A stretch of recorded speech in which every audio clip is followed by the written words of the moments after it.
시편 58편 3절입니다. 58편 3절. 자, 시편 58편 3절 우리 함께 봉독하겠습니다. 합독하시겠습니다. 시작. 악인들은 모태로부터 벗어났으며 그들은 태어나면서부터 거짓을 말하며 곁길로 가는도다. 아멘. 오늘 이 본문은 금방 읽었던 3절 한 절만 좀 볼 텐데요. 인간의 본성이 어떠한지를 말씀하고 있습니다. 모태에서부터 벗어났으며 악인들은 모태로부터 벗어났다. 그들은 태어나면서부터 거짓말을 하고 곁길로 갔다라는 말은 인간의 원죄를 그러니까 인간이 선악과를 먹고 난 이후에 원죄가 이렇게 인간의 태생부터 죄를 향해 나갈 수밖에 없도록 그렇게 만들었다. 이게 하나님이 염려했던 부분을 이렇게 말씀하고 있는데요. 오늘은 사실 우리가 이 마지막 때 적그리스도는 독재 체제를 갖추게 됩니다.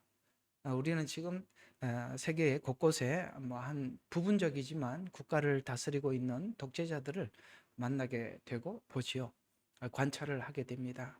저와 여러분이 살고 있는 이 세상에는 사실 독재자들을 우리 세대는 실제 경험한 적은 없지만, 그러나 우리가 최근에 이러한 사태를 보고 있듯이 이 독재자들이 그 국가를 지탱하기 위해서 살생을, 폭력을, 거짓을 일반화하고 그것을 통해서 사람들의 인권을 이렇게 그야말로 참 요즘 이렇게 이러한 소식을 들으면 이게 오늘 설교하고 맞물리다 보니까 여러분들과 함께 이 내용을 이렇게 다뤄야 될 필요가 있고 또 우리가 알 필요가 있어서 이야기를 합니다만은, 우리가 아시다시피 그 독재 정권은 이렇게 시위하는 그것을 우리가 서로 간에 타협하고 그러지 않고, 여러분 아시죠? 여러분 이렇게 총으로 쏴서 사람들을 이렇게 살해하는, 그 자리에서 즉결처형처럼 하는 이런 모습을 보면서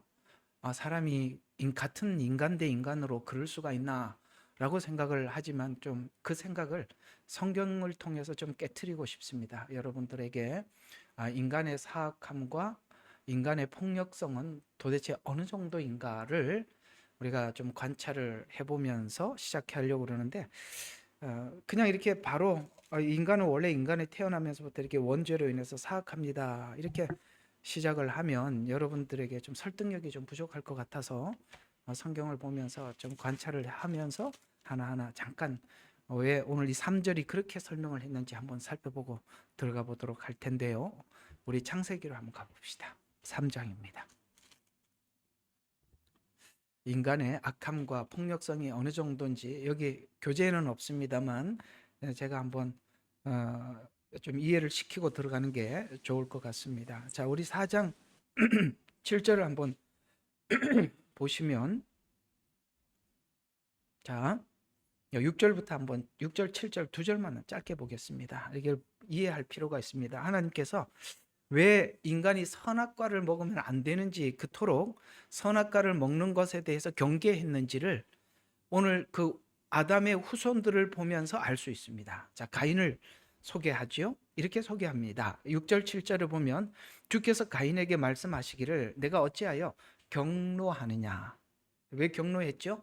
비교의식 때문에 그렇습니다. 하나님 앞에 누구는 인정을 받고 누구는 하나님 앞에 인정을 받지 못한다는, 그러니까 인간이 하나님으로부터 인정을 받지, 인정 욕구가 있잖아요. 애들 보면 알잖아요. 인정 욕구. 그러니까 첫째가 태어나고 둘째가 태어나면 이상하게도 첫째가 아시죠? 이렇게 항상 이제 부모들한테 하는 얘기, 왜 형인테는 이렇게 하고 나는 이렇게 해줘. 또 형은 또 동생은 이렇게 해주고, 사실은 공평하게 해주려고 해도 아이들 눈에는 항상 자기가 부족하게 보이듯이 인간은 이런 비교의식 때문에서 삐뚤어 나가는 건데, 하나님께서 우리에게 이걸 바로잡을 수 있는 길이 뭐라고 성경은 설명을 하느냐면, 하나님께서는 각자 독창적으로 하나님의 특유의 그 각 사람에게 주신 어떤 특유한, 특수한, 그 개인에게 준 어떤 고유의 하나님 주신 은혜가 있다는 거예요.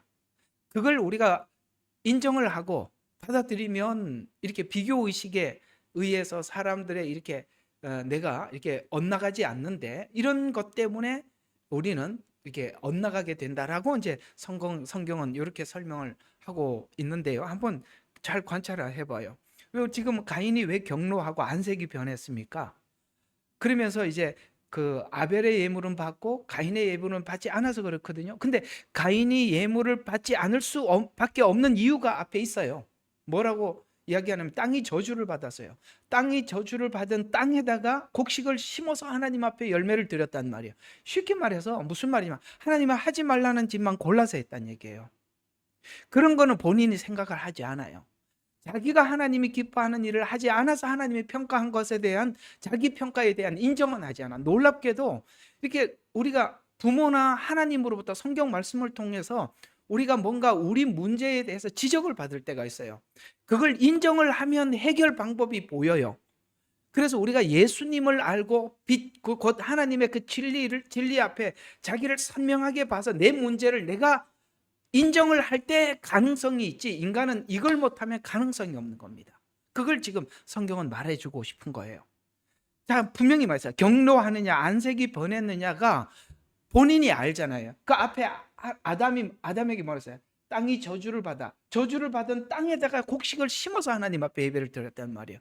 그러니까 지금 우리가 현대판으로 풀면은 하나님이 싫어하는 짓만 골라서 하다가 예배 드리면 다냐 이거죠. 아니라는 거예요. 하나님의 아니다. 네 삶과 예배가 하나인데 삶은 이렇게 하나님 기뻐하지 않는 삶을 살고 예배만 드리면 하나님이 받아주냐? 아니다라고 얘기했을 때 가인이 인정을 하면 되는데 인간의 문제는 뭐야? 선과 악이 자기에게 뚜렷이 딱 선정이 되어 있는데 문제는 인간이 선을 선택하지 않아요. 선은 기뻐하지 않아요. 선은 마음에 둘 마음이 없고 악만 가지고 있기 때문에 그 악을 지적을 했을 때 받아들이지 않는 게 이게 인간의 자유의지의 문제라고 성경은 이미 하나님은 알고 선악과를 먹지 말라고 한 거예요. 정리가 되세요? 바로 이 문제가 심각하기 때문에 하나님이 먹지 말라고 했었는데 사실 먹고 난 뒤에 왜 경로하느냐 안색이 변하느냐 내가 바르게 행하면 받아들이지 않겠느냐 네가 너 자신에 대해서 삶에 대해서 반성을 한다면 하나님께서 가인의 예배를 받지 않고 아벨의 예배를 받지 않은 것에 대해서 네가 반성을 하지 않겠느냐 바르게 행하면 받아들이지 않겠느냐 아시겠어요? 하나님이 이 평가에 대해서 네가 받아들이지 않겠느냐. 그런데 하나님은 아시죠. 인간의 원죄가 바로 이거예요. 죄가 문 앞에 엎드려졌으니 이게 무슨 말이냐면 계속 죄가 문 앞에 엎드려지는 이유가 뭐냐면 욕망 때문이란 말이에요. 그 뒤에 나오잖아요. 죄의 욕망이 내게 있으니 너는 죄를 다스리는. 근데 인간이 죄를 다스릴 능력이 있다 없다? 전혀 없다는 거 우리 잘 알잖아요. 정리가 되시죠? 왜 인간의 원죄가 이렇게 엇나갈 수밖에 없는지 아무리 우리 힘으로 교정을 하려고 해도 교정 자체가 안 된다는 걸 우리가 인정을 해야 돼요.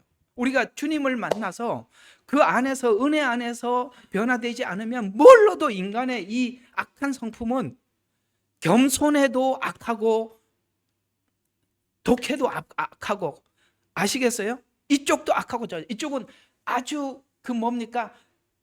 신사적으로 악하고 겸손한 사람들은 신사적으로 악하고 이쪽은 교만하게 악한 겁니다. 감추어진 드러난 악일 뿐이지 다 같은 악이라 이 말입니다.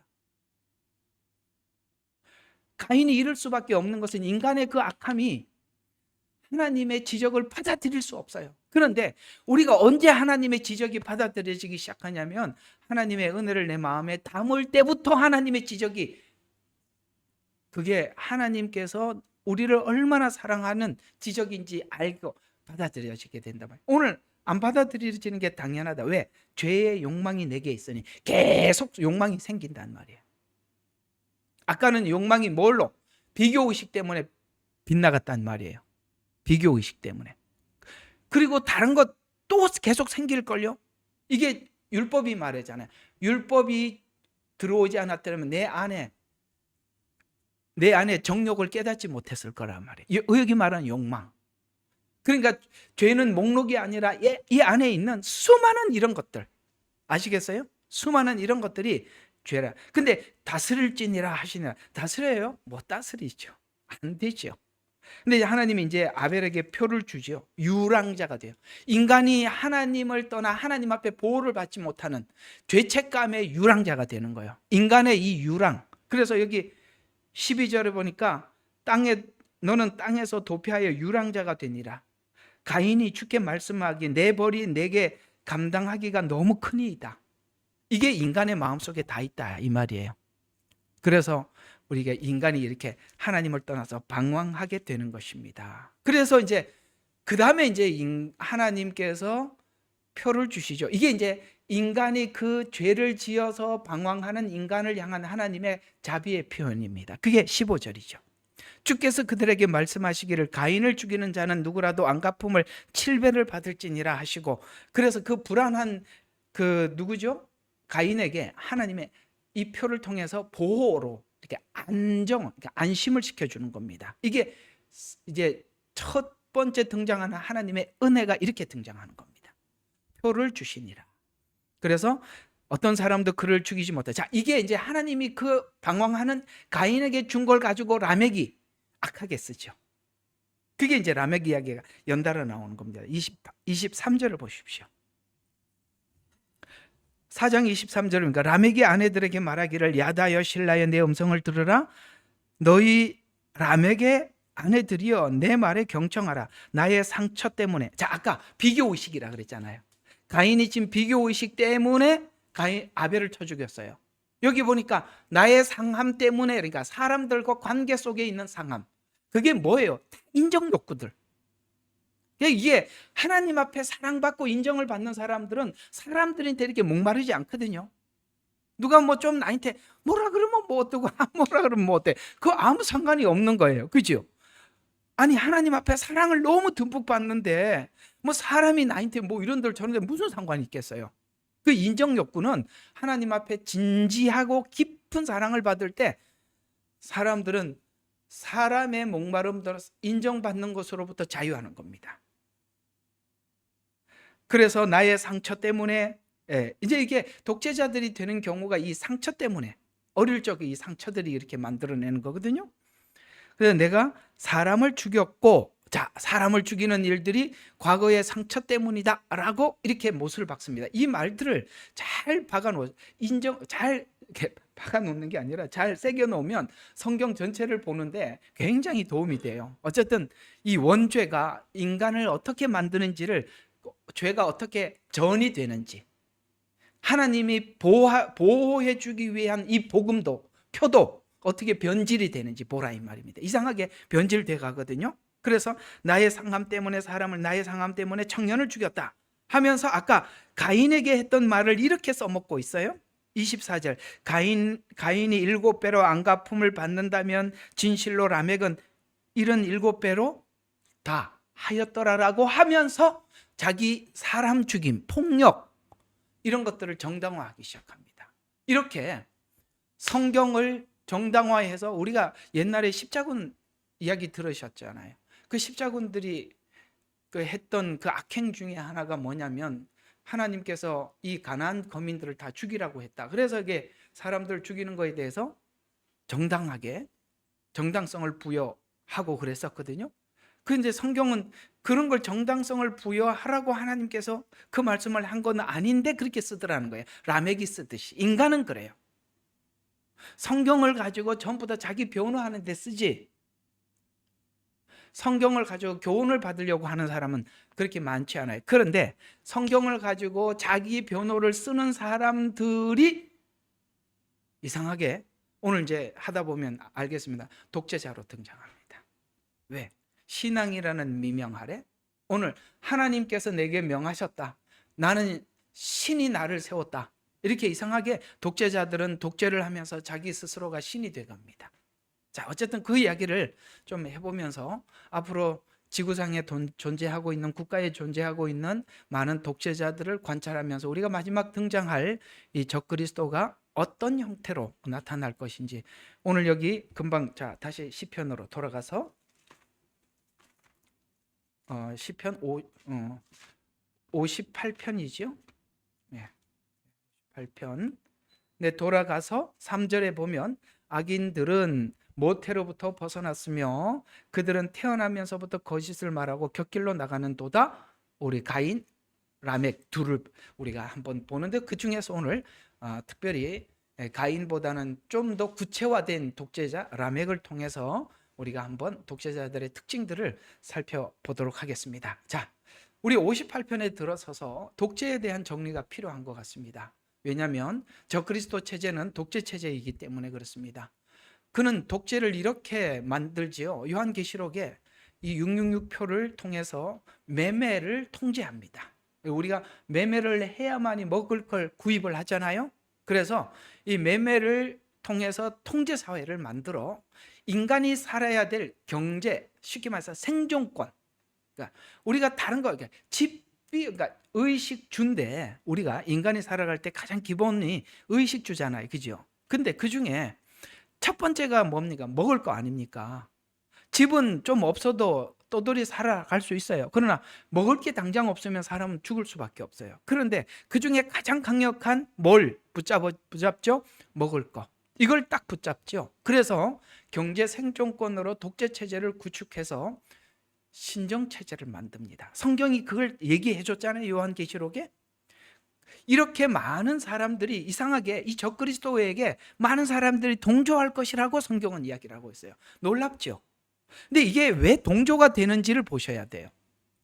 이렇게 동조하는 이유는 적그리스도가 실제는 이런 목적을 가지고 겉으로 플랜은 어떻게 이렇게 드러내느냐면 평화, 질서, 안정, 번영. 여러분 이 단어 잘 기억해 두세요. 이 좌파들이나 독재자들이 쓰는 말들입니다. 이런 것들로 자신을 경배하게 하는데 신자들 중에 특별히 이상하게 신앙이 사상이 된 사람들 보고 우리는 좌편향된 신자라고 표현합니다. 우리는 그렇게 설정을 해놓고 같이 공부하기로 해요. 아시겠죠? 사상이 된 사람, 신앙이 사상이 된 사람이 좌편향된 사람들이에요. 자, 이런 사람들의 이런 좌편향적 성향을 가진 성도들이 외치는 구호를 보면 놀랍게도 지금까지 이 사람들이 외쳤댔죠. 평화를 해야 된다. 독재자로부터 평화를 해야 된다. 그 다음에 안정을 해야 된다. 번영이 있어야 된다. 이런 주제로 정권을, 정당성을 설득하고 동조해서 지금까지 독재자들이 그렇게 해왔어요. 이건 뭘 이야기하느냐? 앞으로 적그리스도의 모델도 우리가 지금 현재 충분히 공부할 수 있어요. 지금 우리가 몸으로 느낄 수 있을 만큼 가까이 있잖아요. 이 독재자들도, 그죠?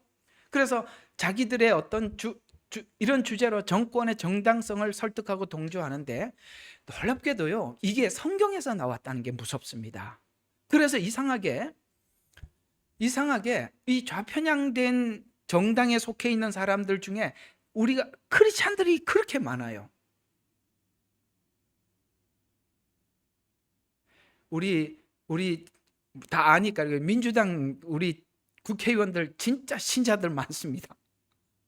장로들도 많고 권사들도 많고 집사들도 많고, 국회의원들이. 그게 왜 그러냐면 보세요. 그들은 같은 성경을 보고 있지만 우리가 알고 믿는 성경과 다른 성경을 믿게 되는데 이게 어디서 나온 거냐면은 이 자유주의 신학에서 나온 겁니다. 자유주의 신학은 성경을 해석하는 방법 자체가 우리하고 아예 접근이 아예 달라요. 아까 봤죠? 가인에게 하나님께서 그 불안해하는 가인에게 표를 줘서 가인을 벌하는 자는 700, 사람이 벌하지 말라는 거거든요. 그 말은 하나님이 벌할 테니까, 하나님이 심판할 테니까 사람이 벌하지 말라는 뜻에서 표를 준 거예요. 근데 그 가인이 방황하는 모습을 보고 하나님이 그러니까 하나님의 긍휼의 표현으로 준 표를, 그걸 라멕은 어떻게 쓰느냐면은 하나님의 긍휼을 이상하게 써서 가인에게 한 자에게 7배였다면 나는 77배다 이렇게 얘기를 하고 있어요. 이게 하나님의 그 긍휼하심과 자비로운 이 표현들을 자기 어떤 목적을 위해서 쓴다는 거야. 자유주의 신학이 그래요. 우리 하나님을 떠나서 다른 방향을 보게 만드는 거예요. 성도들, 신자들을 다른 방향을 보게 만들어서 성경 해석을 우리처럼 하지 않고 전혀 다르게 해석을 하는 게, 자유주의 신학은 출애굽기, 우리 출애굽기 사건이 성경 어디를 설명을 할 때, 모든 성경을 설명할 때마다 출애굽기는 우리가 죄에서 구원받은 상태가 어떤 상태인지, 바로라는 것은 악한 영 아래 지배받던 사람들을 하나님께서 모세 곧 예수 그리스도를 보내, 이렇게 저희들이 설명을 하고 있잖아요, 그죠? 그래서 해서 하나님의 약속하신 땅, 그 땅은 지금 좌파들은 가나안 땅을 자유의 땅 이렇게 표현하고 있고, 우리는 하나님 나라라고, 다르다 이 말이에요. 그들이 가나안을 이해하는 거는 이 독재자로부터, 이게 바로를 독재자로 보는 거예요. 독재자로부터 사람들을 꺼내서 자유로운 가나안 땅에, 그렇게, 그래서 평화, 안정, 번영 이런 걸 외치는 거예요. 전혀 다르다 이 말이에요. 우리는 하나님 나라를 외치고 있는데 이들은 그렇게 보지 않는다 이 말입니다. 그래서 이 독재자들로부터 자유를 얻는 행렬이라고 규정을 져요. 이것은 좌파들이 외치는 구호가 독재자들로부터 외친다. 그래서 이상하게 그 독재자 그러면은 박정희 대통령이 항상 등장하는 겁니다. 참 신기하죠? 그렇게 누군가를 설정을 해놔야 될 거 아니에요. 그렇죠? 옛날에 독재를 했다. 예. 박정희 대통령 독재는 국민들이 그 정신을 깨우고 우리나라를 부강하게 만들기 위해서 어쩔 수 없이 우리가 하나가 되어야 되기 때문에 했던 것이고, 북한의 독재는 다르지요. 다르단 말입니다. 그래서 좌파들이 외치는 구호가 독재자로부터 자유 이렇게 외치는데, 이것은 자유주의 신학이 성경 해석, 자유주의 신학이 성경 해석을 이렇게 설정해 두었기 때문에 이 좌파들, 그 자유주의 신학자들은 이렇게 성경을 접근해 보기 시작한단 말이에요. 이렇게 되면 자연스럽게, 잘 들어요, 신앙이 아니라 성경을 보면 볼수록 사상이 된다. 한 거 보지 말고 계속 앞에 봐. 사상이 된다는 말입니다. 사상이 된다는 것은 무서운 일입니다. 왜냐하면 사상 더하기 신앙이 돼버리면 무조건 자기들이 설정한 어떤 세계를 만들기 위해서 무조건 밀어붙이는 무적이 돼버려요. 참 보세요. 그러다 보니까 목적을 위해서 수단을 정당화시킨단 말이에요. 무섭잖아요. 이렇게 사상이 돼버리면 무적이 돼요. 목적을 위해서는 수단이 비도덕적이어야도 된다, 폭력이어도 된다. 그래서 비도덕성과 폭력성을 정당화하는 겁니다. 앞으로 여러분들과 제가 맞이해야 될 세상은, 적그리스도는 같은 방식으로 독재를 만들 겁니다. 우리는 성경이 분명히 이렇게 만들었다고 라멕을 통해서 설명을 하고 있고, 우리는 그걸 정확하게 지금 관찰하고 있어야 하며, 하나님께서 그런 세상이 우리에게 다가올 때 어떻게 준비해야 하는지 성경적인 준비를 하고 있어야 되는 거예요. 그렇지 않으면 여러분 다 광화문에 쫓아나가게 됩니다. 자, 그러면 우리가 복음이 주는 대로 예수 그리스도를 통한 구원을 발견하지 못하면 성경은 공산주의, 그 다음에 공산주의에서 말하는 평등 사상, 여러분 평등이라는 이름으로 공산주의를 만들었거든요. 아까 말했죠. 성경은 억압하는 독재자로부터 꺼내서 우리 모두 평등하자, 그런 이야기가 아니라고 말했죠. 성경은 그 얘기가 아니죠. 그런데 이상하게 성경을 그렇게 해석을 해서 평등이라는 주장으로 결국은 자기들이 원하는 공산주의라는 세상을 만들었습니다. 또 하나의 신을 만들어냈죠. 또 사회주의는 정의를 부르짖어서 사회주의를 만들었어요. 민주주의는 인간 존엄 이렇게 해갖고 이상하게, 민주주의에서 뭐가 나와요? 그 동성애가 나오잖아요. 그죠? 인간 존엄. 이런 것들이 나와서 모든 성경이라는 게 놀랍게도 이런 공산주의, 사회주의, 민주주의 이런 것들이요, 이상하게 성경에서 나왔는데요. 왜 이상하게 성경에서 이런 걸 만들어낼까? 조금 이따 말씀드리겠습니다. 왜 이 사람들은 이런 걸 만들어낼까? 신기합니다. 또 종교적으로는 카톨릭과 같이 제도화된 종교인을 만들어내는 겁니다. 우리가 신앙은 가지고 있지만 종교인 와서 그냥 뭡니까? 의식을 행하고, 천주교 가보세요. 완전히 의식 종교죠. 그래서 제도화된 종교인, 무슬림과 같은 강한 율법주의, 그래서 국가 개념의 사상을 만들어낼 수 있다. 이상하죠? 민주주의, 사회주의, 공산주의, 카톨릭, 무슬림 이런 것들이 전부 다 뭡니까? 성경을 잘못 보면은 만들어낼 수 있는 것들이죠. 왜 이런 걸 만들어내냐? 그것 좀 이따 설명하고요. 이토록 성경을 복음적으로 보지 못할 때 얼마든지 다른 걸 만들어낼 수 있다는 것을 유념을 해야 돼요. 기독교 안에서도 이단이 왜 나오겠어요? 왜 이단이 나오겠어? 성경을 분명히 그들이 잘못 이상하게 해석을 하고 잘못 봐서 그렇게 만들어냈는데 사람들이 못 찾아내요. 왜 못 찾아내는지도 이유가 있습니다. 각자가 성경책은 들고 있지만 성령께서, 이게 핵심이에요. 성경책은 들고 있지만 성령님께서 비춰주지 않으면 성경의 주인공인 예수님을 따라 성경을 보지 못하고 다른 걸 보게 된단 말이에요. 이 안에 예수님을 보지 못하면 다른 게 나오는 거예요. 이 말씀이 어디 있냐? 있죠. 성령님께서 성경을 비춰주지 않으면 우리는 바리새인처럼 성경을 알지만은 예수님을 죽이는데 성경이 사용되고, 그렇죠? 율법을 가지고 예수님을 죽였잖아. 성경을 가지고 예수님을 죽였어요. 이렇게 되고, 또 사단은 성경을 통해서 예수님을 시험하는 데 썼죠. 성경이라는 것이, 이게 하나님이 그 안에 있는 예수 그리스도를 통해서 복음으로 비춰지지 않으면 이상하게 성경이라는 것이 이것을 신앙을 가져야 된다는 건 아는데 그 신앙이라는 게 이상한 괴물로 등장한단 말이에요. 그러면 왜 이 사람들은 이런 걸 만들어내나?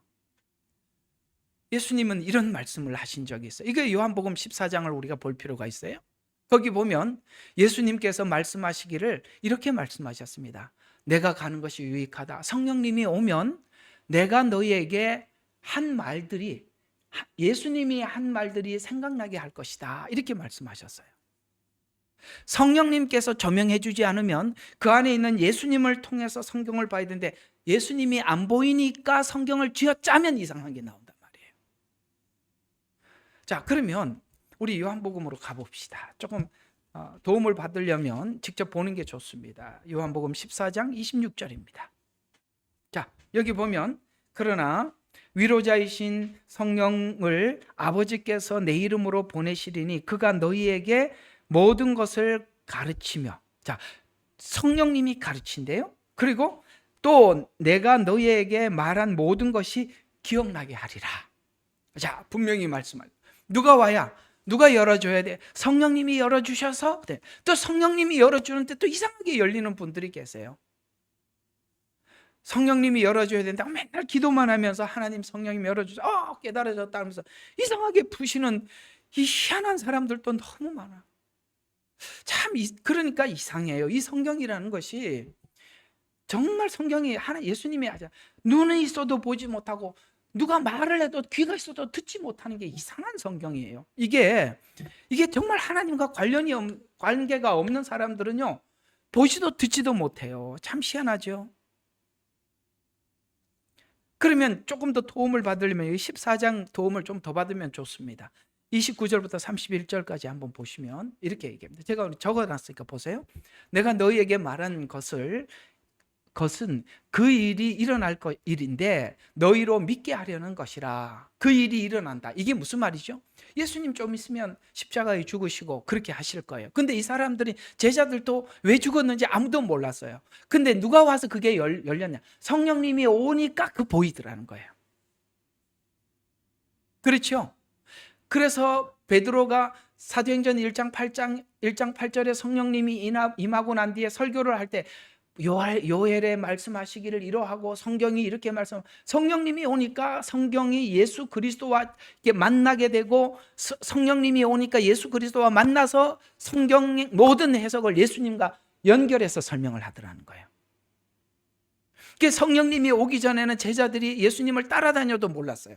성령님이 오니까 보여지기 시작하더라는 거예요. 그 얘기를 하고 있는 겁니다. 지금 예수님이 십자가에 죽기 전에 그 얘기를 미리 하셨던 내용이, 하신 말씀이 그 얘기들이에요. 그래서 내가 너희에게 말한 것은 그 일이 일어날 때에 너희로 믿게 하려는 것이라. 이후로 내가 너희에게 많이 말하지 아니하리라. 여기 말 주의해서 보세요. 지금 계시를 계속 받는다 아니란 말이에요. 내가 너희에게 많이 말하지 않는다는 말은 더 이상 이 틀 안에, 성경 틀 안에서만 말하겠다는 거예요. 예? 지금 무슨 계시를 계속 받는다 아니라 이 말입니다. 내가 많이 말하지 아니하리니 이는 이 세상의 통치자가 오나 그는 내 안에 아무것도 있지 아니라. 그가 하는 말은 전부 다 내 말이 아니다 이 말이에요. 이 세상의 통치자가 오나 그는 내 말이, 앞으로 성경을 통해서 뭐 만들어내는 이 모든 것들이 이런 가짜들이 만드니까 그 내 말이 아니다. 그는 내 안에 아무것도 있지 아니함이라. 그러나 내가 아버지를 사랑한 것과, 사랑이라가 딱 나옵니다. 주님을 사랑하는 자에게만 열려.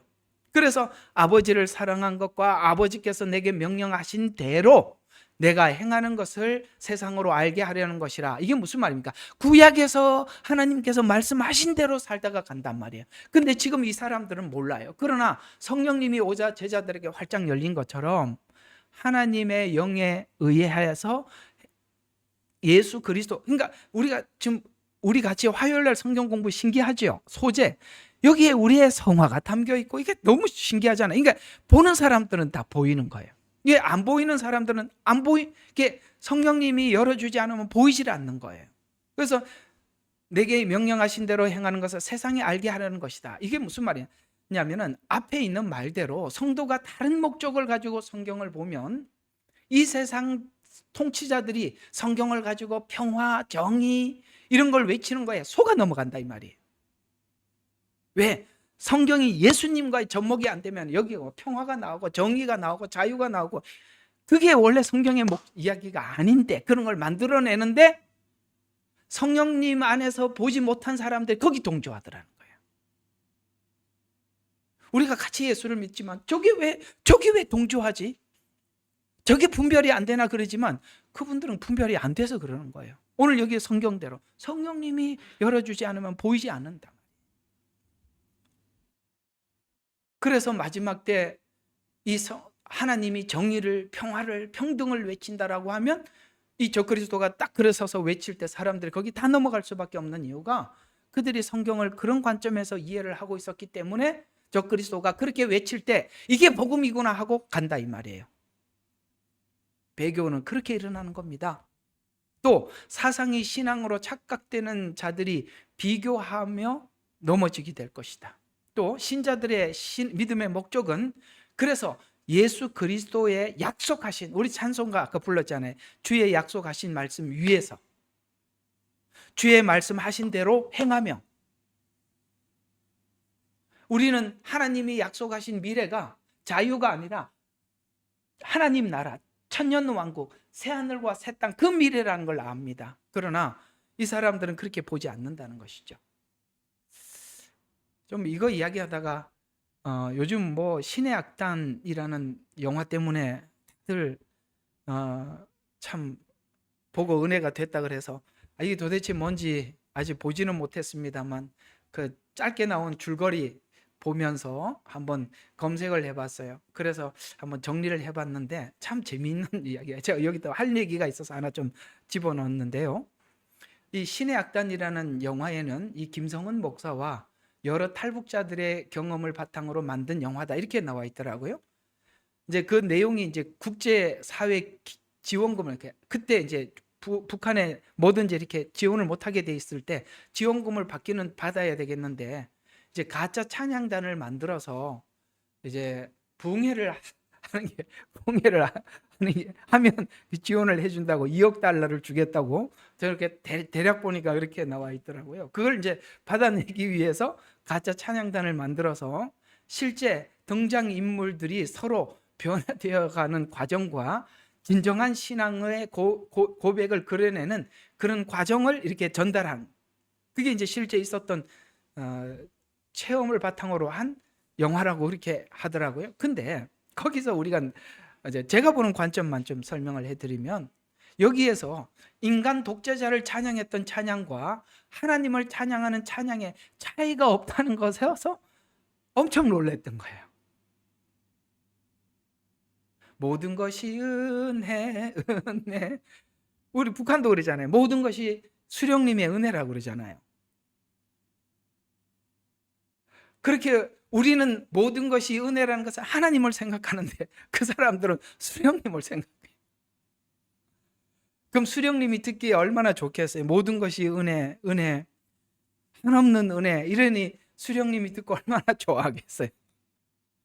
놀랍게도 우리가 하나님의 은혜를 생각하듯이 그들의 모든 육적인 삶을 공급해주는 그 수령에 대해서 은혜를 생각하더라는 거예요. 근데 그 찬양에 우리는 하나님을 생각하고 있고 그들은 수령을 생각하는데 그 가사에 차이가 없더라는 것에서 놀란 거죠. 인간을 이 독재자들이 신격화할 때 하나님이 어떻게 인간에게 경배를 받는지를 모방한 겁니다. 사단이 그걸 했죠. 왜? 사단이 자기가 어떻게 경배를 받는지 아니까 그렇게 만들어 놓고 경배하게 해서 뒤에서 조종하는 겁니다.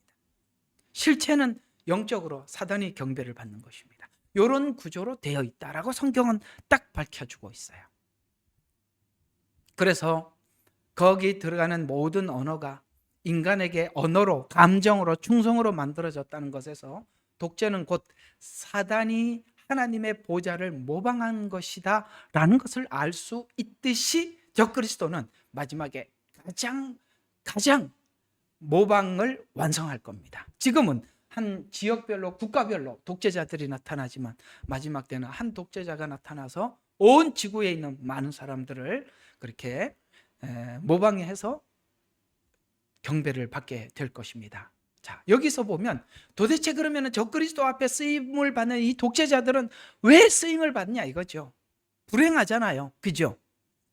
그들은 왜 그렇게 하느냐. 자, 보세요. 성경에 보면 예수님이 와서 예수님을 꼭 이런 독재자처럼 세우려고 사단은 이렇게 예수님께 제안을 했던 사실이 나옵니다.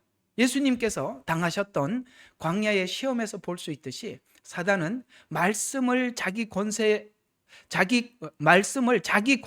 세우기 위한 수단으로 사용했다고 마태복음 4장과 누가복음 4장은 말씀해 주고 있어요. 애굽의 바로는 자신이 신적 대리자라고 주장을 하면서 신적 권위를, 그래서 신의 아들이라고 생각했어요. 바로는. 그래서 장자의 죽음은 신의 죽음이에요. 애굽에서는. 왜요? 바로는 신의 아들이고 바로의 장자는 또 신의 아들이고 또 그 신의 아들이, 그러니까 장자가 계속 그 신의 아들을 이어가서 그 장자가 뭡니까? 그 왕좌를 계속 이어가게끔 되어 있는데 하나님께서 마지막에 장자를 죽임으로써 그는 신이 아니라고 증명한 겁니다. 그게 장자의 죽음이거든요. 이와 같이 바로는 자신이 신적 대리자라고 주장하면서 신적 권위를 세웠습니다. 그래서 모세가 갔을 때 여호와가 누구이기에 라는 이 말은 하나님의 권위에 대한 거부를 나타내는 거예요. 내가 있는데 하나님이 또 있냐? 이 말이에요. 누구이게? 그 말이에요. 그러니까 바로가 계속 그러잖아요. 여호와가 누구이게? 내가 있는데 나 말고 또 누가 신이 있단 말이냐? 이런 말이거든요.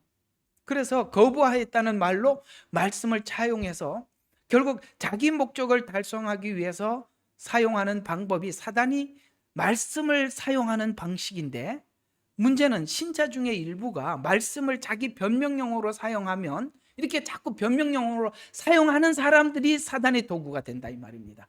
놀랍게도 이 독재자들이 가끔씩 성경 구절을 써요. 자, 그러면 한번 보세요. 사단이 말씀을, 아까 말했죠. 성경은 가장 하나님 밖으로 나가게 쓸 수도 있고 우리처럼 정말 하나님 안으로 오게 만들 수도 있어요. 하나님이 눈을 안 열어줘 억지로 열어제치면 이상하게 풀리는 겁니다. 자, 그러면 한번 보시죠. 마태복음 4장 8절과 9절에 보면 높은 곳으로 데리고 가서 천하만국과 영광을 보여줘. 만국과 영광을 보여주며 이르되 만일 내게 엎드려 경배하면 이 모든 것을 주리라. 이제 마태복음이 이렇게 나와 있는데 누가복음이 잘 나와 있어요. 개역개정이 잘 나와 있으니까 이렇게 한번 적어봤습니다. 마귀가 또 예수를 이끌고 올라가서 순식간에 천하만국을 보며 만국을 보여 이르되 이 모든 권세와, 자 보세요, 권세 사단이 주더라는 거예요. 이 독재의 권세를 사단이 줘요. 그래서 모든 권세와 영광을 내게 주리라 라고 했어요. 이 권세가 누가 줬다고요? 사단이. 왜? 자기가 해봤거든. 그래서 권세와 그 영광을 내게 주리라. 권세를 주고 너가 그 권세로 영광을 누리라는 거예요. 이야, 이 이란 그 하메니 맞아요? 이야, 진짜 끔찍스러워요. 얼굴만 봐도. 사람들 그렇게 죽이고 도망갈 준비 다 하고 금괴 옮겼다는 얘기 듣고, 야, 정말 하여튼 그러니까 이 하늘 아래 산다는 그 자체가, 우리가 하나님 없으면 이렇게 불행할 수가 없어요. 우리가 어떤 독재자들, 이런 인간들을 위해서 인간이 사는 거예요. 자, 어쨌든 봐요. 분명히 오늘 나와 있어요. 이 모든 권세와 영광을 내게 주리라. 이것은 내게 넘겨준 것이므로 내가 원하는 자에게 주노라. 누가 원해? 라멕과 같은 사람들에게 준다 이 말이에요. 아시겠어요? 그런 자기 통치 욕심을, 영광의 사람들을 통치하지, 자기만을 위해서 살기를 원하는, 아까 말했죠. 자기 보호를 위해서 모든 것을 법을 정하잖아요. 가인을 위해서 7배를 정했는데 나에게는 자기가 정하잖아요. 77배라고. 자기 보호를 위해서 법을 만드는 거다 이 말이에요. 그런 것처럼 원하는 자에게 주노라. 그게 사단이 주는 거예요. 그러므로 내가 만일 내게 경배하면, 오늘 여기 성경이 너무나도 정확하게 밝혀주고 있어요. 사단은 권세를 주고 그는 사단을 경배한다고 분명히 둘의 관계를 누가복음 4장 5절과 7절에 명확하게 우리에게 알려주고 있어요. 너무 성경이 클리어하지 않아요? 그죠? 권세를 줬어. 그리고 네가 나를 경배하면 다 내 것이 되리라. 천하만국을 보여주며 나에게 한 번만 절하면, 이걸 우리는 흔히 말하는 영혼을 판다라고 표현하는 겁니다. 한 번만 절하면 만국을 너에게 주겠다는 말처럼 독재자들은 분명히 사단에게 영혼을 팔아서 천하만국을 얻기 위한 욕심으로 하나님 같은 영광을 받으면서 영혼을 착취하는 형태로 먼저 이해돼. 이게 요한계시록에서 말하는 적그리스도입니다. 이게 요한계시록에서 말하는 적그리스도라는 거예요. 사단은 권세를 주고 자기는 영광을 얻고, 그리고 사단이 뒤에서 경배를 받는 시스템. 요거 요한계시록에서는 적나라하게 풀어놨습니다. 이와 같이 독재 정권은 사단이 악한 목적을 가진 자에게 준 배경이므로 이에 신자는 세상 권세를 절대화하지 말고, 아멘, 우리는 세상 권세를 절대화하지 말고 우리의 권세자는 오직 하나님 예수 그리스도를 절대화하면서 살아야 된다. 아시겠습니까? 거기는 절대 누구를 믿고 이렇게 하지 말고, 예? 누구를 믿고 이게 아니라, 우리는 그건 다 일시적인 거, 하나님이 필요해서 준 거. 자, 이거 좀 이따 또 뒤에 나오니까 봐요. 그리고 우리는 세상 권세에 절대화하지 말고, 세상 권세자가 바뀌어야 세상이 바뀐다는 생각도 하지 말고, 아시겠어요? 예. 절대화하지 말고 하나님의 권세를 절대화해야 되는데, 예수님과 사도들도 실제 이 로마 제국 아래, 제국이라는, 그때 얼마나 살벌한 제국이었어요. 그때 아래 살면서 혁명 무장이나 전복을 명하지 않았는데, 신자는 분명히 우리 정체성은, 이 세상은 잠시 어떤 권세가 다스리지만 우리는 나그네다 분명히 말하고, 우리의 시민권은 하늘에 있는지라 바울이 말했습니다. 우리는 정체성을 분명히 해야 돼. 여기는 지나가는 길, 우리 시민권은 하늘나라에 있어. 그리고 우리를 절대적으로 간섭하시고 역사하시는 분은 나에게 간섭하시는 하나님이시지 세상의 권세자들은 아니라는 것이죠. 그래서 우리는 몇 가지 정리해야 될 부분이 필요한 것입니다. 그래서 우리는 세상 법에는 순응하되, 왜 세상 법에 순응해야 되느냐면 이런 게 있어요. 하나님께서 악한 지도자를 세우실 때는 악한 지도자가 필요해서 세우신대요. 저는 하나님께서 이 세상이 지금 이렇게 격동기에 들어가고 있습니다. 정말 성경이 말한 대로 난리와 난리, 소문에 소문이 끝이 없어요. 왜 이런 일이 일어나느냐? 이제 지금 안일에 빠져 있는 많은 사람들을 깨우는 겁니다. 이 마지막 부흥을 준비하는 겁니다.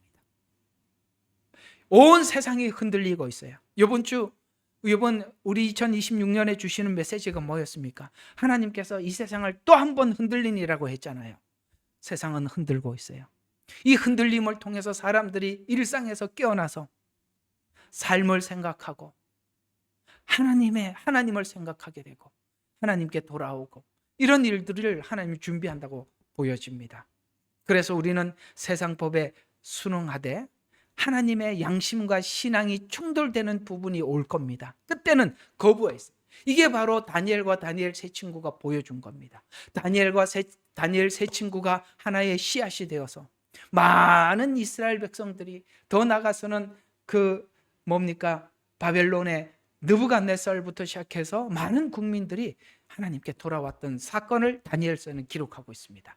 이와 같이 우리는 세상 이게 양심과 신앙이 충돌되는 부분에는 우리는 분명히 거부 의사를 밝히고 우리 다니엘과 다니엘 세 친구들처럼 모범적으로 다니엘은 세상의 행정에는 참여했지만 금신상에 절하지 않았듯이 법에 대한 순종인지, 이것이 경배 수준인지, 어떤 신에 대해서 내가 아부하고 경배 수준이, 그래서 우리가 정치인들이 하나님 앞에 돌아오지 못하는 사람이 누구냐면은 자기 권력을 얻기 위해서 아부하는, 이게 바로 경배 수준으로 간단 말이에요. 여기서 보세요.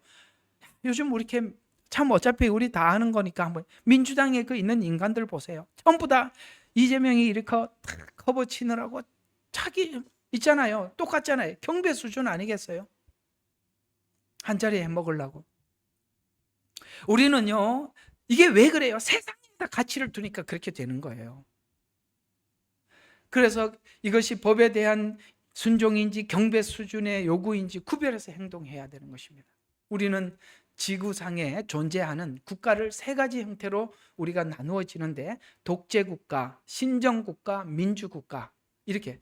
그래서 신정국가는 과거에 많이 있었습니다만 지금은 많지 않은데, 이제 지구상에 있는 신정국가 그러면 이란이 신정국가 같아 보이지만은 사실 이란 국민들은 그 정도는 아닌데 유일하게 남아있는 신정국가가 북한입니다. 그래서 그런 말이 있어요. 북한은 국가별로 분류하지 말고 종교별로 분류해야 된다는 말이 있어요. 맞습니다. 그거는 무슨 맹신하는 종교적 수준이지 이거는 국가체제는 아닙니다. 그래서 우리는 세상에는 독재, 그 다음에 신정, 민주 이렇게 나누어진다. 여기서 둘로 나누어지면 이상하게 독재와 신정은 하나입니다. 그렇죠? 이란과 북한이 하나인 것처럼 이쪽은 독재체제고 저쪽은 신정체제. 둘이 다 하나예요. 신정과 독재는 사실 같은 맥락이에요. 민주로 나누어지는데 놀랍게도 이 민주체제는요, 복음이 들어간 나라를 통해서 시작했습니다. 그 전까지는 국민들이 한 번도 자기 목소리를 내지 못했어요. 이게 라멕과 같은 독재자들이 역사를 통치해 왔어요. 우리가 누군가 이제 그걸 연구해서 발표를 하는데 보니까 인간이 자기 스스로 어떤 지도자를 뽑고 자기 목소리를 낼 수 있는 시기가 언제부터냐면은 미국이라는 나라가 생길 때부터 시작됐답니다. 어쨌든 그렇게 됐대요. 그 전에는 단 한 번도 국민들이 자기 목소리를 낸다든가 자기 손으로 투표를 해서 지도자를 선출해 준 이런 선거법이 없었대요. 그럼 우리는 지금 이 시대에 사니까 몰라서 그랬지. 우리는 태어나서부터 선거가 있었기 때문에 몰라서 그랬지만 과거에는 그런 일이 없었다고 이야기합니다. 어쨌든 자료에 의하면 그러니까 그게 맞는 것 같아요. 이렇게 기독교가 시작된 국가로부터 이렇게 국민들이 그다음에 이게 성경이 말하는 이런 그 체제가 기본적으로 완성된 것 같습니다. 이루어진 것 같아요. 그래서 성경에 먼저 등장하는 국가의 형태에는 라멕의 통치 행위에서 보듯 독재 국가 형태로 나타나는데, 라멕의 등장은 하나님이 모르는 독재자가 통치할 때 나타나는 증상을, 하나님을 모르는 독재자가 통치할 때 나타나는 증상을 기록한 것으로 아까 여러분들에게 한번 말씀을 드렸었죠. 라멕과 같은 통치자에게 볼 수 있는 형태로는 이렇게 다 바꾼다 그러죠. 로마서 2장 3장이 그거라고 그랬죠. 불의를 의로 둔갑시켜요. 이상하게 불의가 의가 돼요. 또 거짓이 진리로 바꾸어서 통치를 하고요. 이러한 악을 행하는 자들에게 지난주에 말한 것처럼 시대의 악한 자들을 하나님께서 모두가 볼 때 누가 봐도 악한 자들을 하나님이 기한전에 죽게 해서, 이 잠언서에 나왔다 그랬죠. 그래서 기한전에 죽게 해서 인류의 그 악을 심판하시는 것을 하나님이 모든 사람들 공개적으로 보여줘서 악의 확산을 막는다고 말씀을 드렸습니다. 그래서 이상하게도 이 지구상에 있는 수많은 악한 통치자들은 기한전에 목숨을 하나님이 걷어갔어요. 많은 사람들이 그랬어요. 그래서 좀 때가 돼서 이렇게 늙어서 죽는 사람이 잘 없어요. 하나님이 꼭 그렇게 악한 통치자들은 기한전에 데리고 가서 악을 심판하시는 하나님이라는 것을 온 인류에게 증거해서 악을 확산을 막는다라고 저번 주에 말씀을 드렸었습니다. 독재자 아래 오랫동안, 요건 좀 우리가 생각해 볼 필요가 있는 게 뭐냐면, 우리가 이렇게 독재자는 인간이 가지고 있는 악한 성향을 전부 다 둔갑해서 이렇게 아까 그랬잖아요. 거짓이 진리로, 불의가 의로 이렇게 둔갑을 했다 그랬잖아요. 그런데 잘 들어봐요. 참 신기한 게요. 인간의 마음 속에는 라멕과 같은 이런 가인과 같은 마음이 다 있는데요. 이 악한 통치자가 이렇게 진리를 거짓으로 바꾸고 참을 거짓으로 이렇게 바꿔서 하다 보니까 이상하게 국민들도 그게 일반화가 돼서 뭐가 되냐면 진리에 대한 감각이 둔해져요. 그 아래 살면. 민주국가에, 저는 이렇게 민주국가도 살아봤고 사회주의 국가도 살아봤잖아요. 근데 민주국가에 와보면 사람들이 법에 대해서 민감해요. 그리고 법이 굉장히 신사적이에요. 누구나 공평하게 집행하려고 노력해요. 여기 호주 같은 나라는 정치인이 거짓말을 하는 순간 정치 생명은 끝입니다. 우리나라는 거짓말은 걸리면 장난이고 안 걸리면 넘어갑니다. 죄송합니다. 중국은 기본입니다. 입만 열면. 왜 그렇게 됐냐 이거죠. 왜? 진리에 대한 감각이 둔해져요. 그리고 거짓말에 양심의 가책이 없어져요. 이게 살아왔던 중국을 내가 이렇게 또 여기에 같이 예배 드리는 분도 계시는데요. 참 죄송합니다만 우리가 평가할 건 평가하고 지나가는 게 좋을 것 같아요. 제가 이렇게 학교를 운영하면서 애들이 너무 이렇게 본인들은 이게 거짓말이 아니라고 생각하면서 거짓말을 하더라고요. 이게 고민이 많았어요. 이걸 애들 어떻게 고쳐주나. 이게 신학교 와서 목회하러 온 애들도 아직도 이게 안 고쳐져서 왔다면 이걸 어떻게 고쳐. 이게 안 고쳐지면 이게 목회 안 되는 거잖아요. 근데 이게 내가 보니까 이 친구들은 그런 걸 하면서도, 그러니까 제가 이제 나중에 졸업시킨 제자들은 그런 애들은 없는데, 처음에 제가 부임을 해서 그 몇 안 되는 신학생들을 데리고 딱 시작을 하려고 하니까 너무너무 거짓말을 많이 하는 거예요. 그래서 학칙을 정했습니다. 거짓말하면 퇴학이다. 그래서 내가 보니까 여기 애들 중에 내가 이렇게 붙잡고 있을 애가 진짜 한 2-3명밖에 없는 거예요. 그 많은 애들 중에. 내가 속으로 제발 집으로 돌아가라. 그래가지고 그냥 하여튼 내가 별 방법을 다 동원해서 다 돌려보냈어요. 그리고 새로 모집을 했어요. 근데 내가 거기에서 많은 생각을 했습니다. 왜 그게 둔감할까? 근데 자기들은 사실 거짓말을 하면서 어떤 생각을 했냐면 제가 보이더라고요. 목사님, 제가 이렇게 거짓말하는 거는 거짓말도 아닙니다. 이렇게 생각하고 자위를 하더라고요. 왜? 다른 사람들은 훨씬 더 많은 거짓말하는데 자기들은 거짓말하는 수위가 낮다 이거죠. 그래서 그건 거짓말이잖아요. 왜 그랬나 하고 봤더니 이런 통치 아래서 사람들이 진리에 대해서 거짓에 대해서 둔감한가. 왜냐하면 진짜를 말하면 언제 무슨 일을 당할지 몰라. 자아 비판을 당해야 되고 언제 어떻게 끌려갈지. 그러니까 뭔 이야기를 해도 자기 보호를 위해서 거짓말을 할 수밖에 없는 거예요. 아, 그렇구나. 체제가 인간들을 이렇게 만들 수 있구나라는 것을 제가 본 거예요. 이거 말끝마다 이해가 돼요? 이렇게 물어서 죄송합니다. 이해가 되죠? 이런 체제 아래 살면, 그런 세상 아래 살면 사람이 그렇게 해야 생존 본능에 의해서 그렇게 될 수밖에 없다라는 걸 봤다 이 말입니다. 이런 것처럼 진리에 대해서 감각이 둔해지고 거짓말. 이상하게도 우리도 이렇게 이상한 통치자들이, 독재자들이 나타나고 이상한 거짓말을 많이 하는 사람들이 많이 하는 사람이 리더가 되면 이 국민들에 대한 진리에 대한 이해가 둔감해져요. 그리고 거짓말이 난무해요. 얼마 전에 요번에 누구죠? 우리 윤석열 대통령이 검찰들이 사형 선고를 했. 나도 기가 차갖고 윤석열 대통령이 웃었더구만요.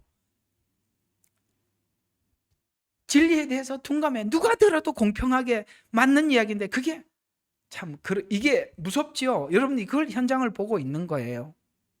우리는 오늘 이 성경이 오늘 3절에서 이야기하고 싶은 게 그겁니다. 원죄로 인해서 인간의 본능이 선하고 악은 선하다 하고 선을 악하다 해서 본능으로 출발한 인간의 이 원죄, 이 본능적으로 악한 인간의 출발의 역사는 인간의 악행의 출발점과 확장을 통해서 성경은 처음부터 창세기에서부터 이 내용을 가인과 라멕을 통해서 기술하면서 하나님께서 그 후손에 누구를 주죠? 무드셀라를 줍니다. 무드셀라라는 말의 뜻이 무슨 뜻이냐는 걸 알면 하나님께서 이 상황을 그냥 보고 있지 않겠다라는 뜻을 거기다 담아놨어요. 무드셀라가 무슨 뜻이죠? 그가 죽으면 시행하리라. 뭘 시행한다는 거예요? 지금 하나님께서 심판을 기다리고 있지만 참고 있지만 그가 죽으면 시행하리라고 해서 무드셀라가 죽을 때 노아 홍수가 일어난 겁니다. 하나님은 이 악을 방관하지 않습니다. 넘어가지 않는다 이 말이에요. 왜? 하나님은 인간을 그렇게 창조하지 않았단 말이에요. 왜 예수님께서 죽은 나사로를 보고 우셨을까요? 왜 죽은 나사로를 보고 울었어요? 인간이 선악과를 따먹음으로 인해서 죄로 인해서 죽은 그 인간의 비참한 현실을 보고 주님이 눈물을 흘릴 만큼 인간의 처지가 너무나도 안타까워서 주님이 오셔서 우신 거예요.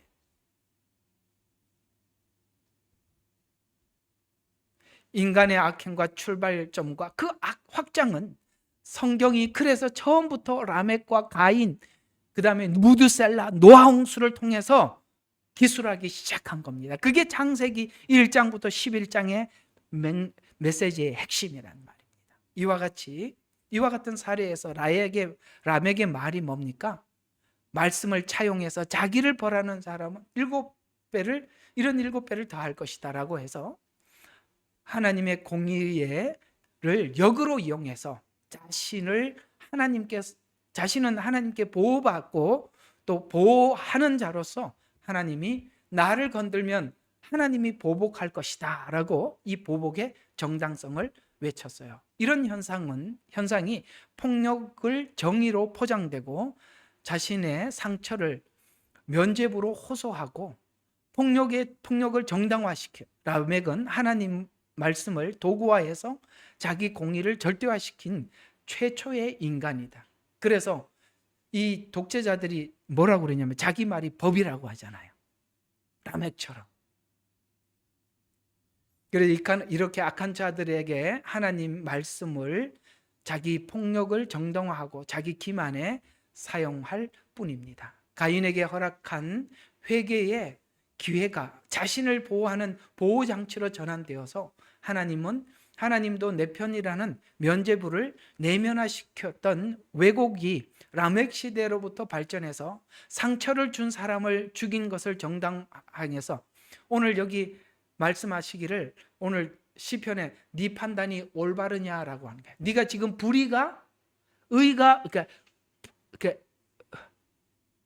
불의가 의가 돼서 사고하고 그렇게 생각을 하고 있는데 네 판단이 옳으냐? 지금 좌우의 충돌이 뭐죠? 이쪽은, 우쪽에서는 분명히 이게 의인데 저 사람들은 불의를 가지고 의라고 우겨대니까 이게 지금 충돌되잖아요. 주님이 그거 묻잖아요. 네가 지금 판단하는 게 정당하냐? 그게 옳으냐라고 처음부터 물었어요. 네 판단이 옳으냐? 네가 상처로 인해서 네가 만든 모든 법, 네가 생각하고 사고하는 모든 것이 정당하냐라고 처음부터 물으면서 58편이 시작됐었어요. 말씀을 자신의 거울로 삼지 않고 타인을 보복하고 폭력을 정당화하는 데 사용하더라. 그리고 말씀을 무기로 삼더라. 폭행을 하면서도 마치 자신이 이 시대의 수호자인 것처럼 되더라. 이와 같이 말씀을 붙들어 자기 거울로 삼는 자와 말씀을 이용해서 자기 정당성을 확보하는 자들의 둘을 비교해 보는 겁니다. 이런 악이 확장되어서 노아 홍수 사건이라는 확장되는 것이 노아 홍수 사건인데, 라멕과 같은 악이 일반화되었다라고, 마지막 때 일반화되었다고 로마서 1장 2절에 어디까지 간다? 남자가 남자로 더불어 여자가 여자가 더불어 동성연애까지 가더라. 그 이상의 죄는 없더라. 이렇게 성경은 죄의 끝을 설명을 하는 것입니다. 그래서 우리는 지금 이 시대가, 과거에는 이런 일은 없었는데요, 이제 그런 법까지 나오는 거 보면 이제 주님께서 무드셀라의 나이가 차가는 것 같습니다. 주님이 곧 오실 겁니다.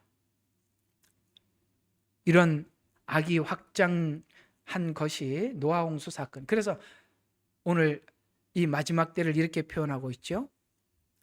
창세기 6장 5절, 그러니까 죄의 관영함과, 관영이라는 말이 뭐라고요? 이게 한자 용어인데요, 꿰미가 찼다 이런 얘기예요.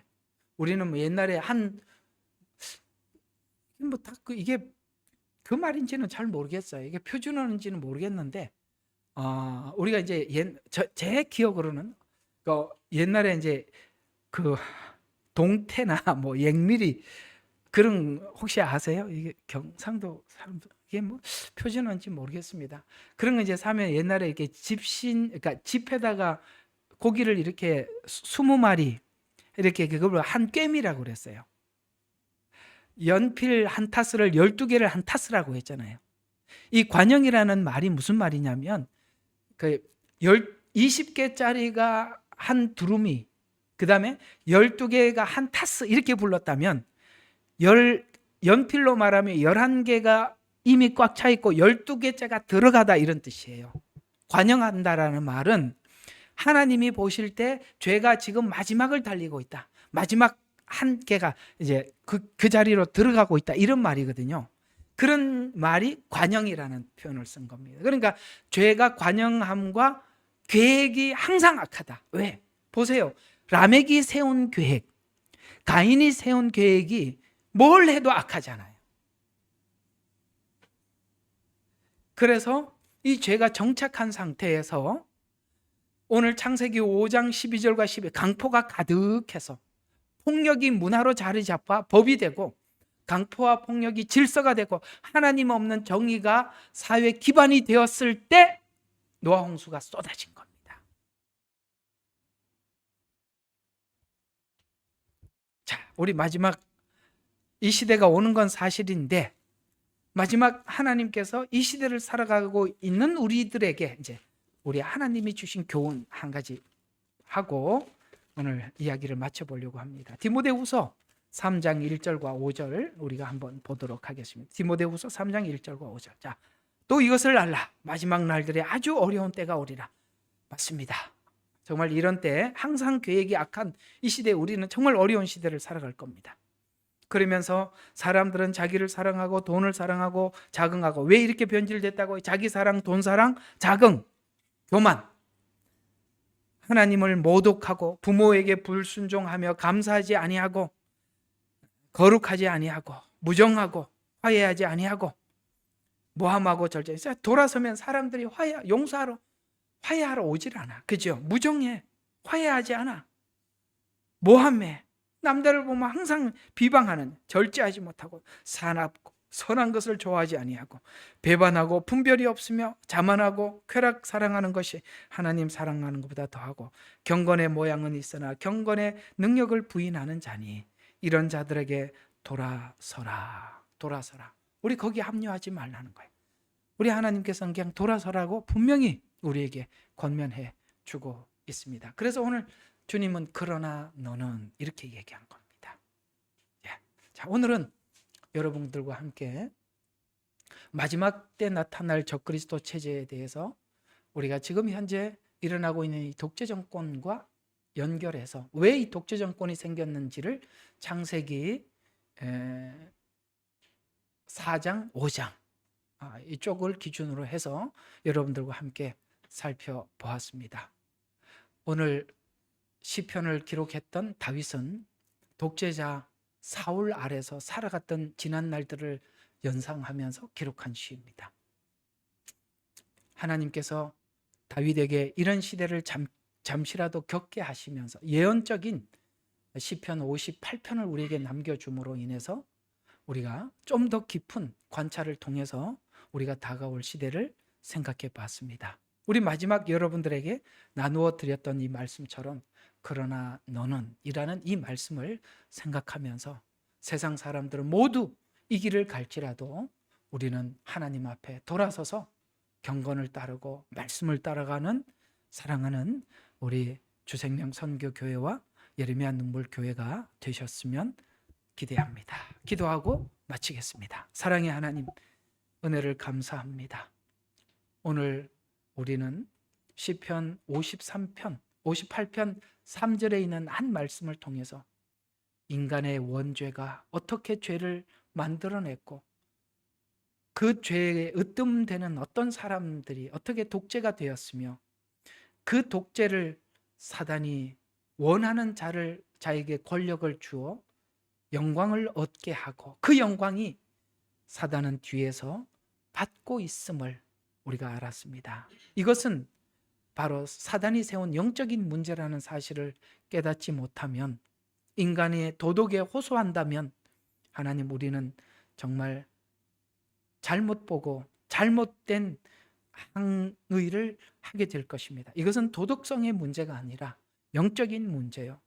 아버지 하나님, 그 뒤 배후에 사단의 지시가 있고 사단의 컨트롤이 있음을 우리가 배웠사오니 이것은 기도할 문제라는 사실을 알게 해 주시옵소서.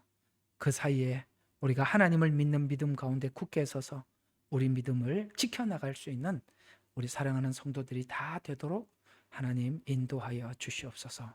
감사드리옵고 우리를 권하신 예수 그리스도의 이름으로 기도드렸습니다. 아멘.